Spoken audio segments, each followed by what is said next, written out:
오늘 우리에게 주시는 하나님 말씀은 잠언서 29장 18절 말씀입니다. 잘못 번역된 거 고쳐서 방자의 행하거니와라는 단어는 아예 없습니다. 그런 단어가 없어요. 멸망하거니와 하죠.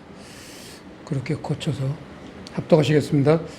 묵시가 없으면 백성이 멸망하거니와 율법을 지키는 자는 복이 있느니라.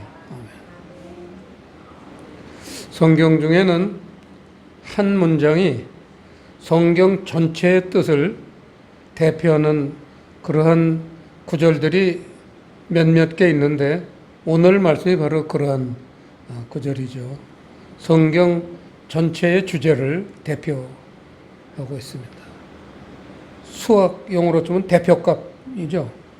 대표값을 가지고 있는 문장입니다. 방금 우리가 고쳐서 읽었지만 이게 만약에 이렇게 잘못되지 않고 제대로 번역이 되어서 묵시가 없으면 백성이 멸망하거니와 이렇게 만약에 번역이 되어 있으면은 이 글을 읽을 때 그냥 쉽게 넘어가지는 못했을 거 아니에요? 아니 멸망한다니 묵시가 뭔가 해서 이 묵시에 대한 굉장한 그런 관심이 기울어질 텐데 묵시가 없으면 백성이 방자에 행하거니와 넘어가는 거예요. 방자에 행하거니와가 무슨 뜻인지도 잘 모르겠지만 그냥 예를 들어 교만하다, 교만해진다. 성경에 많이 나오니까 그렇게 깊이 생각 안 하고 그냥 넘어갈 수 있습니다. 이 묵시가 무엇이길래 이렇게 백성이 멸망을 하는가? 이게 관점이죠.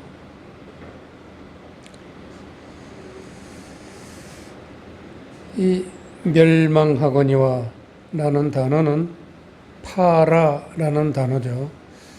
전에 저희가 몇 번 봤습니다. 파라, 멸망하다라는 단어죠. 묵시라는 단어는 하존을 번역한 거예요. 하존. 묵시라고 번역을 해도 좋고 계시가 좀 더 정확하지 않은가 싶습니다.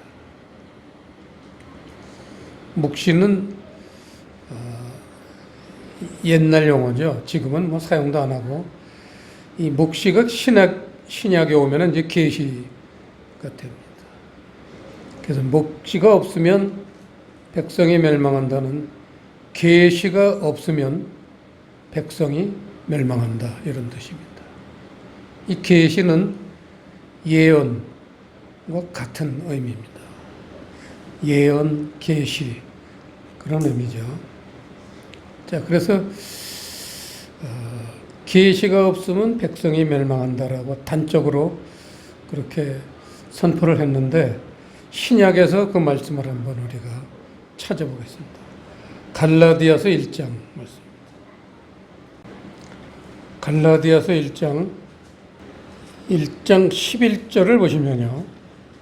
형제들아 내가 너희에게 알게 하노니 내가 전한 복음이 사람의 뜻을 따라 된 것이 아니라 12절 시작 이는 내가 사람에게서 받은 것도 아니요 배운 것도 아니요 오직 예수 그리스도의 계시로 말미암은 것이라.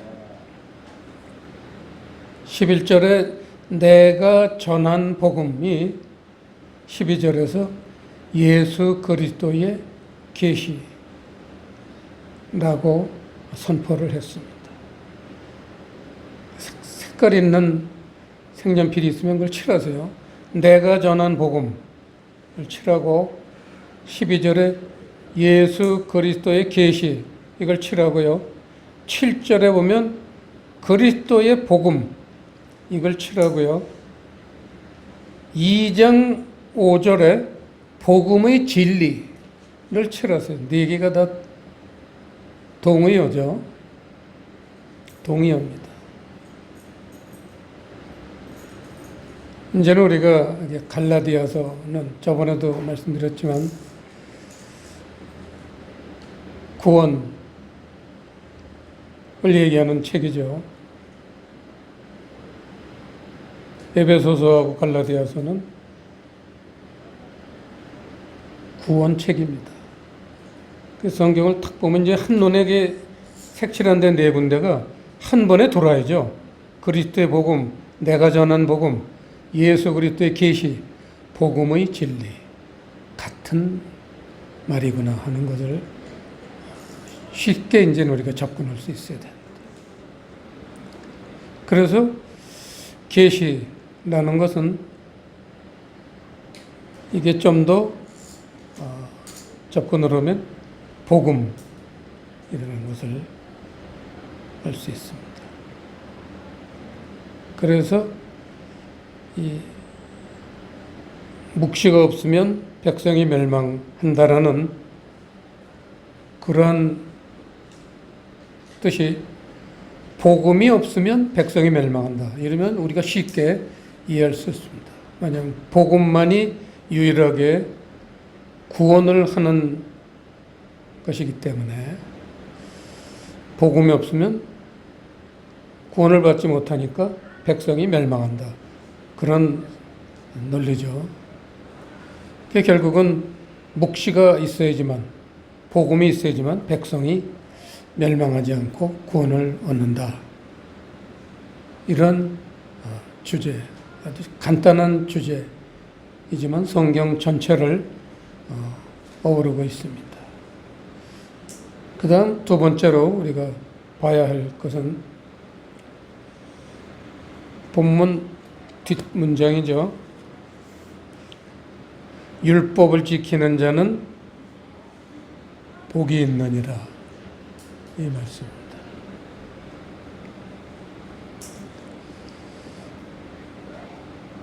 이 복이라는 단어가 등장했습니다.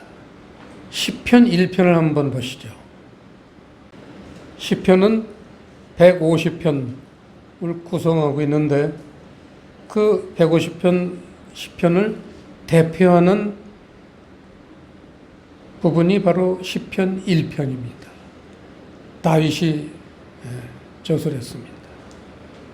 시편 1편의 주제는 복입니다. 복 있는 사람은 이렇게 나가고 있습니다. 결국은 우리가 시편이라는 것은 사람이 하나님에게 올리는 기도문이죠. 사람이 하나님에게 올리는 가장 중요한 기도문은 복을 받게 해 주십시오. 복을 하나님에게 구하는 것입니다. 세상에서도 삶의 목적이 복 받는 거잖아요. 복 받는 겁니다. 중국 사람들은 그냥 대문마다 창문마다 벽마다 그 복복자 그 한문을 그냥 커다란 글씨로 시뻘겋게 붙여놨잖아요. 어딜 가도 복자가 없어지지 않습니다. 전 말레이시아에서 2년 근무했지만 중국 사람들 복을 추구하는 그 정성은 말로 형용할 수 없습니다.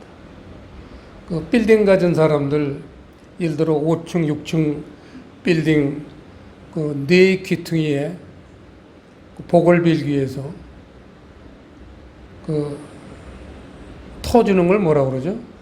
폭죽. 폭죽을 쫙 이렇게 꽈리 엮듯이 묶어가지고 쫙 그 건물 네 귀퉁이에 쫙 1층부터 꼭대기층까지 올라가는데 그게 하나 올라가는데 1,000만 원이에요. 돈이.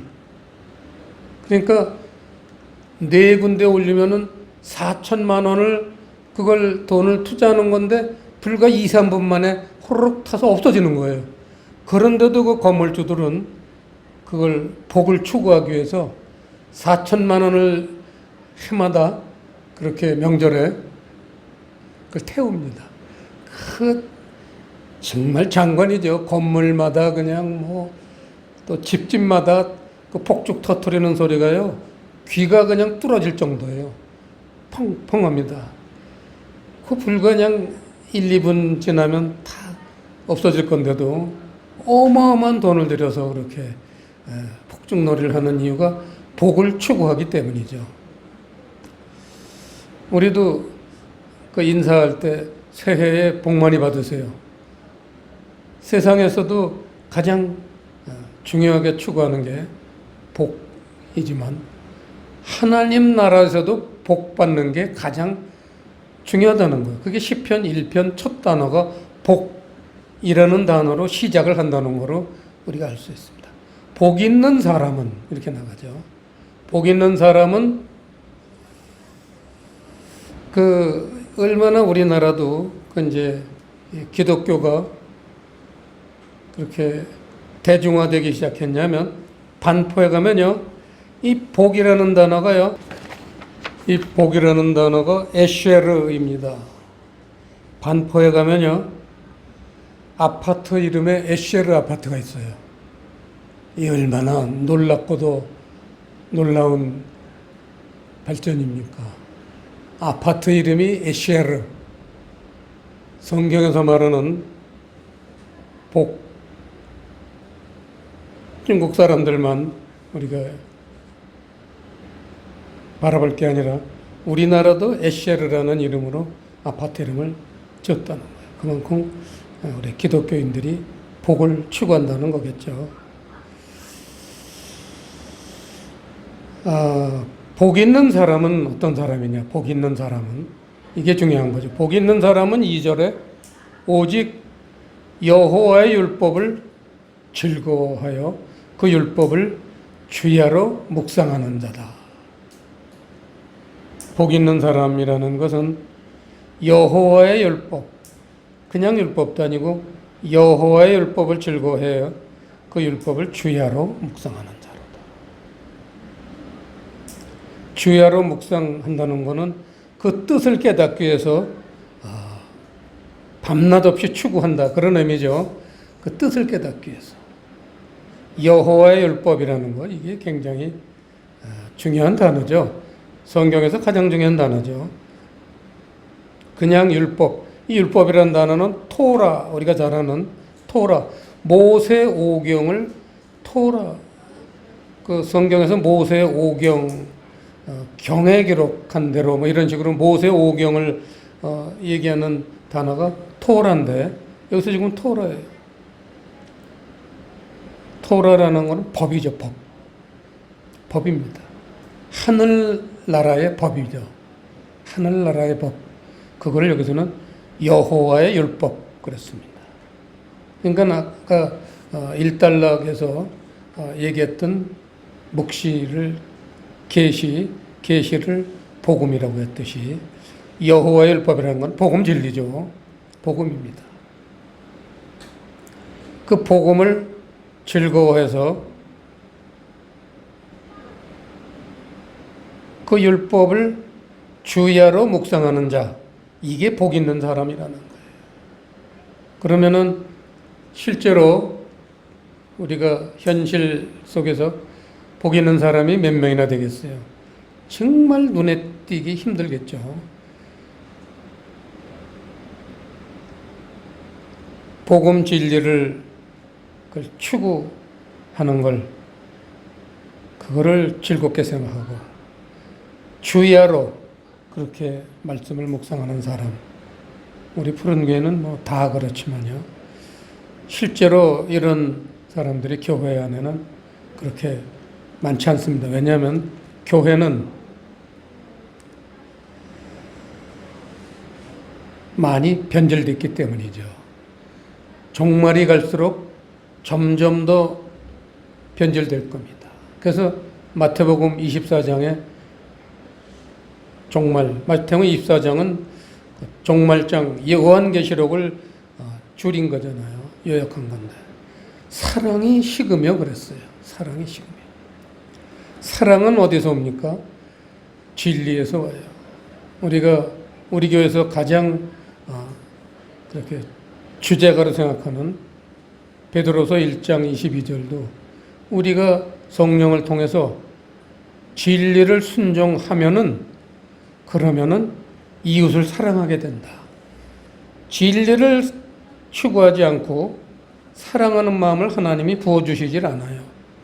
그걸 또 시편에서도 그래, 똑같은 의미지만 진리를 추구하면 하늘에서 사랑을 부어주신다. 똑같은 의미입니다. 성경은 전체가 같은 얘기를 하고 있어요. 진리를 추구할 때 이웃을 사랑하는 마음이 막 올라옵니다. 견딜 수 없을 만큼 이웃을 사랑하는 마음이 풍성해지는 거죠. 그래서 다윗도 누구보다도 하나님을 경외하고 또 하나님을 이렇게 순종한 사람이지만 그렇게 복을 추구했는데 그 복을 추구하기 위해서는 복음 진리를 주야로 묵상해서 그 진리가 사랑하는 마음으로 변해서 그래서 주변 사람들을 많이 사랑할 때 그게 복 있는 사람이라는 그런 상당한 철학적인 뒷받침을 사도 바울이 그렇게 기록을 했고 오늘은 시편에서도 그렇게 기록이 되어 있습니다.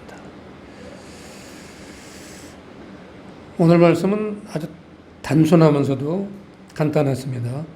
복음 진리를 잘 추구하고 지켜서 그 다음에 복이라는 단어, 에쉐르라는 단어는 복, 행복, 하늘의 행복이에요.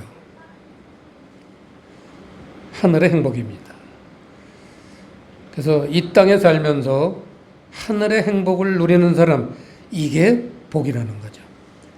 그래서 복음 진리를 잘 지켜서 하늘의 행복이 충만한 여러분 되시길 축원드립니다.